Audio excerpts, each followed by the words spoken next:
Irwin Thomas, a.k.a. Jack Jones. I guess it's the Jack Jones persona we've got to talk about today because we're talking Southern Sons. Welcome, Jack. Hey, buddy. Good to see you. I know. It was one little decision that ended up becoming so confusing for a lot of people. Not yourself, but, definitely a lot of people. But anyway, it was an artistic move that I don't regret, and yet it does make the introduction sometimes a little more complicated. I was going to touch on the evolution of Irwin Thomas later in the interview, but as you brought it up, we'll get to that one first now. When was the last time you went back and revisited the songs from that? The short answer is not that long ago. Probably 4 months ago, I put that record on, and I listened to it and really enjoyed it.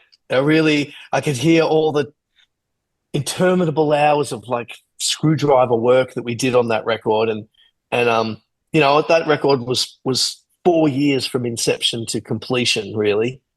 And now that I listen back to it, I can hear all that work. And as you know, we've got this Suns tour coming up, and following that, I'd like to start going and doing some Jack Jones / Irwin Thomas, almost like Jack Jones versus Irwin Thomas, but in the same kind of show. So that, obviously with the Suns gigs, we're playing all the Suns hits and delivering them the way we want people to. I mean, it's the way that I would want to experience a band as a fan, for me. So for me, it's kind of not about reinventing the wheel or doing the new, Southern Sons reimagined. No, it's not that at all. It's not just because I fucking hate it when bands do that. It's so, I don't know. It's a really strange thing because as a fan of music, I love hearing artists stretch out and do different things and step outside their comfort zone. But I also like to get the, kind of the emotional nostalgia that comes along with hearing songs a certain way. So, we're making a point of really trying to deliver that with the Suns. But I miss playing those songs from the evolution of Irwin Thomas, and there's a lot of material from that era. So I'm looking forward to kind of collapsing those two things into one after this upcoming Suns tour. Yeah. So, yeah. Well, Southern Sons is a group of people, Jeff Kane, Peter Bowman, right there from the very start with you. So, I guess they would feel a bit uncomfortable having to go into solo stuff, as I would imagine if you had to veer off and do some of their, non-Southern Sons work as well. You know what? Reggie and I are probably the most relaxed with doing that with each other. Obviously the original lineup being Virgil and Phil, Virgil Donati and Phil Buckle as well. Phil doesn't want to play anymore live. So, so he's not doing the tour, and Virgil lives overseas. So we've got Pete Drummond. But you're right. It's an interesting, a band is a band for a reason. It has a certain sound. It's all those personalities kind of colliding in a room together or collaborating. However, it varies daily. But Reggie and I have done a lot of work together on each other's stuff. So, Reggie has a new project coming out. He's actually got a project, Precious Mess, out at the moment with Nate Hill, dear mate of ours. And he also has another project that hasn't had a lot of hasn't had a lot of exposure, called Death by Lipstick, which is absolutely fantastic. But anyway, digress. But yeah, you're right. I think, and also it makes it less confusing. You go out as the Suns. That's what we're doing. Southern Sons was a very short story, wasn't it? It was 3 albums from 1990 to 1996. if I look at sort of late 1990 to early 1991, you had Heart and Danger was a hit. Always and Ever was a hit. The album came out. That was a hit. Hold Me in Your Arms came out, and that was a hit. That all happened within a 5-month period. But those 5 months way back at the start of the 1990s are driving what you're doing as a job in 2025. It's phenomenal, isn't it? I mean, it really is. Like and you're absolutely right. I mean, following that, we had our second record with "Lead Me to Water." You Were There. They were two pretty big songs for us. That not as big as our first record as far as album sales go. As a matter of fact, "Lead Me to Water" was a renowned turntable hit for those people that know vinyl and understand that lingo from back in the day. But that song got more airplay that year than Madonna on Australian radio, and yet it just didn't sell through. And strangely enough, so many people request that song still to this day. It's so funny. But you're right; it was a very small window, and I just can't believe that. That I get to go and do shows and people come and they sing along to those songs. It's incredible. It really is a miracle. Would Southern Sons have existed had it not been for John Farnham? Because, like you say, you were both involved with Chain Reaction, both you and Phil. Was that when you and he got together the first time?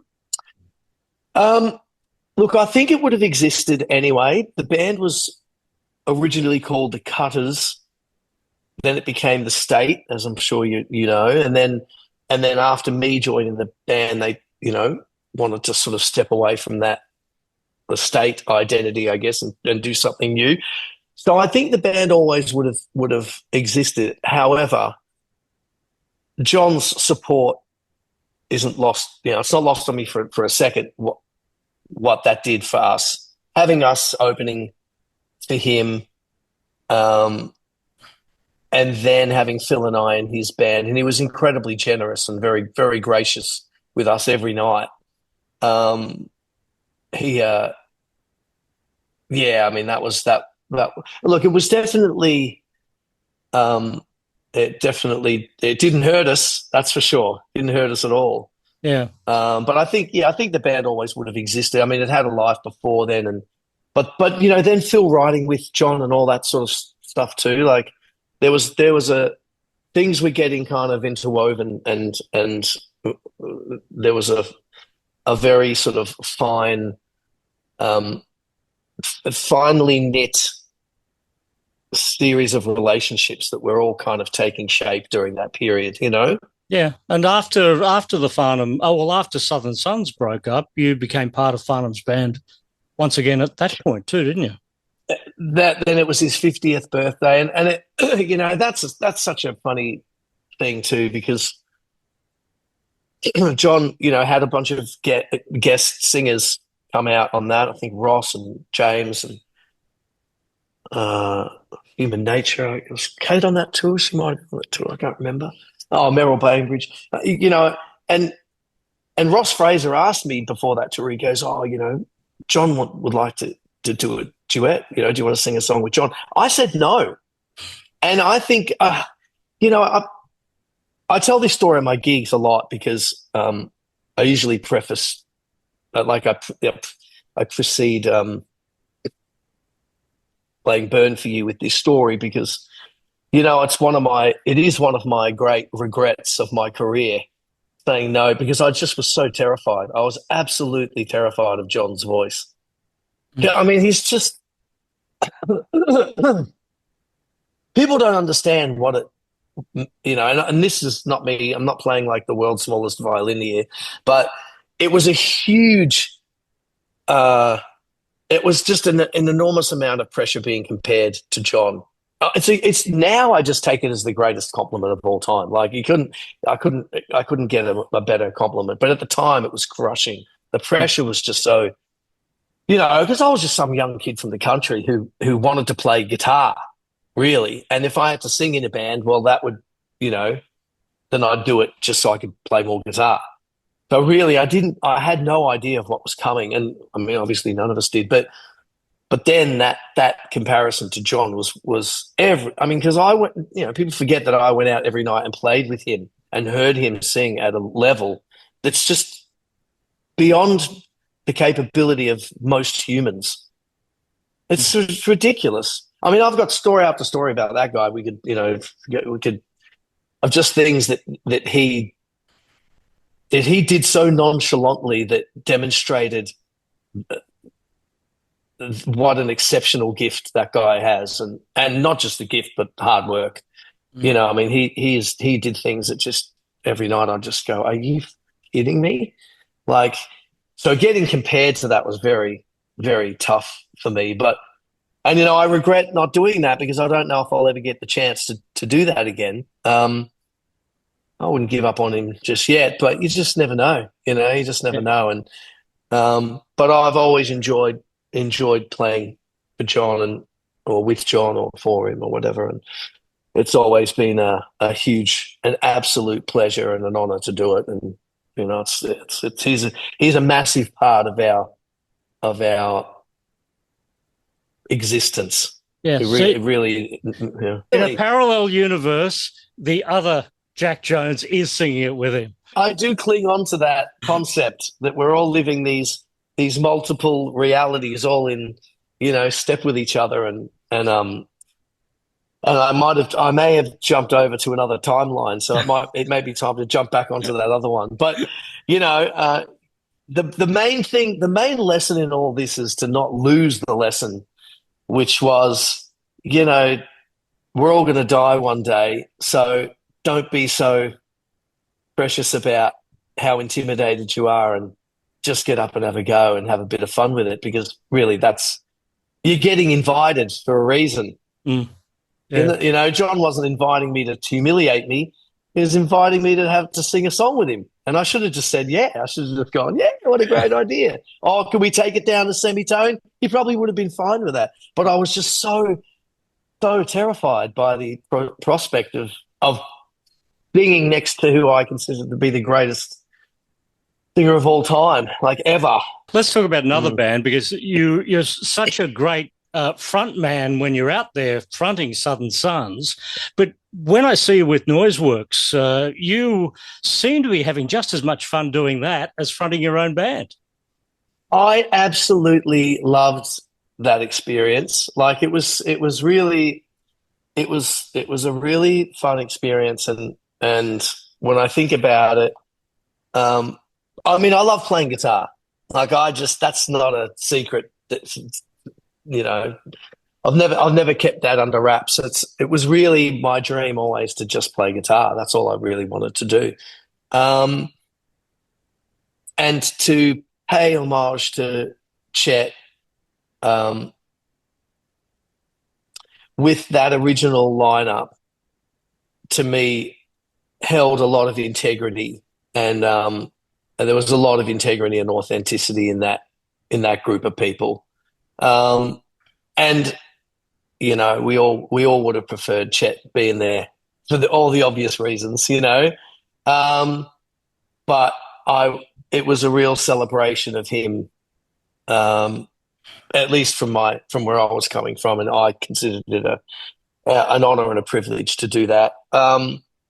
And I had an absolute ball. It was great. It was good to hear. It's funny because, John's got his In Excess collection of songs that, he goes out and does. But to play all those Noiseworks songs and hear him singing, like, up there and I've got a certain amount of sympathy for that too, because, the Suns gig is a pretty big sing for me. It's a pretty big, it's a demanding sing. And the Noiseworks set's a demanding sing for John. It's every song is just like relentless. And I loved being on stage with Balby and Justin and Kevin. It was a real privilege doing that gig. So I'm glad it translated, because I was having fun. It was awesome. Yeah. Well, you are quite literally an old goat.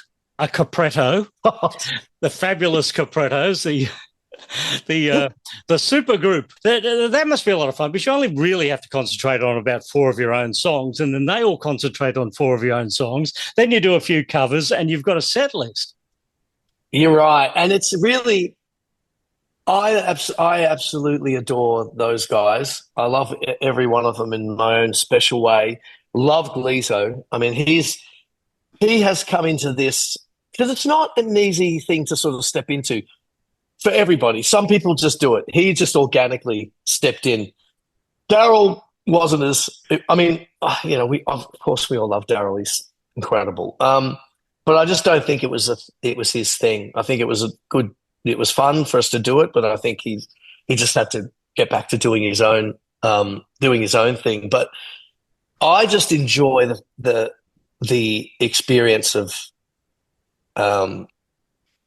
letting go of like how you want to hear your songs when you're in that format.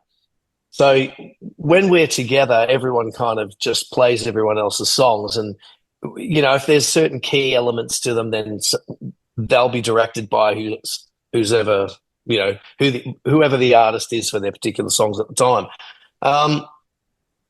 But I still have to pinch myself. I'm standing next to Russ and I'm listening to him sing, and I just go, I can't believe I'm mates. Like, we're mates, and he's that guy. It's so weird because I wouldn't say it's like starstruck, because we spent so much time together, but when he opens his mouth and that sound comes out of his face, like that is that guy.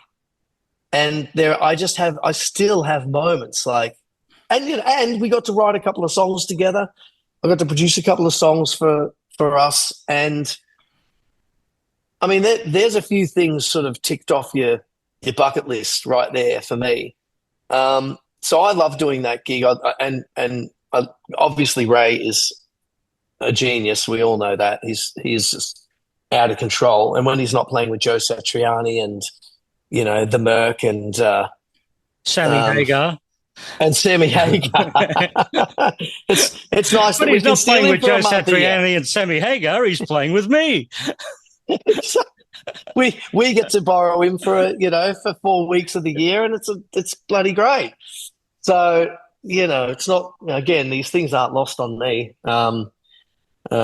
Just how lucky I am. I get to wake up every day and go and, for the most part, play music, and it's just a very, sometimes I can't believe it myself. Yeah, you're like me. We've both spent 40 years of avoiding having a real job.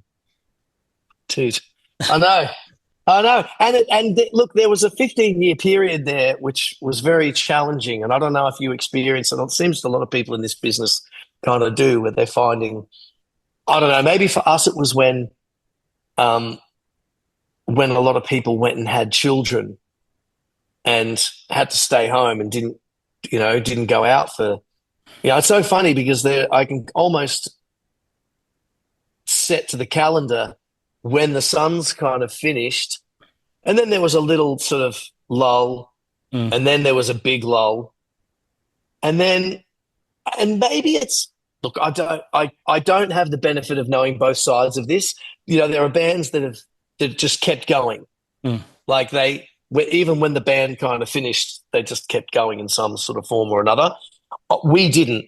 We basically, it sort of ended, and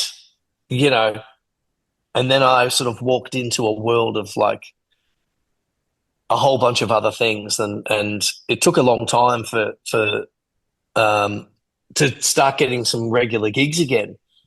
I went abroad for a decade, which kind of helped. I think actually that may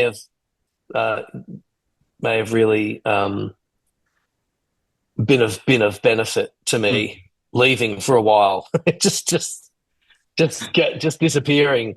But I tell you what, it's really nice to be out there doing it again. That's for sure. Yeah. Well, we've got all those dates. Yeah. We've got from January all the way through to May, Southern Suns dates. There's going to be plenty of Jack Jones on stage in 2025. Yeah, I'm looking forward to these Suns dates. It's the first real kind of tour that we've done. You know, we've done little groups of gigs, but it's the first real sort of real crack at it that we've had. So but yeah, I'm excited. I'm a little anxious, but I'm more excited than anxious, I think. All right, you've had the dress rehearsal this year. You'll be right. Yeah, that's right. Yeah, that's right. Jack, good to see you here at Noise 11. Well, thanks for having me, man. I absolutely adore you. You know that already, but it's a real pleasure. The feeling is mutual. I adore me thanks too. I couldn't agree with you more. Right. Thanks for having me, and mate. Happy Thanks New for Year. squeezing this in. Yeah, and to you, Merry Christmas, Happy New Year, mate. Have a safe and happy holiday season. I look forward to seeing more of you in 2025. We will. All right. Mate. Well, there you go. With 2 minutes to spare. Unreal. Yeah. Perfect. Mate, I always love having a chat with you because you never know what it's gonna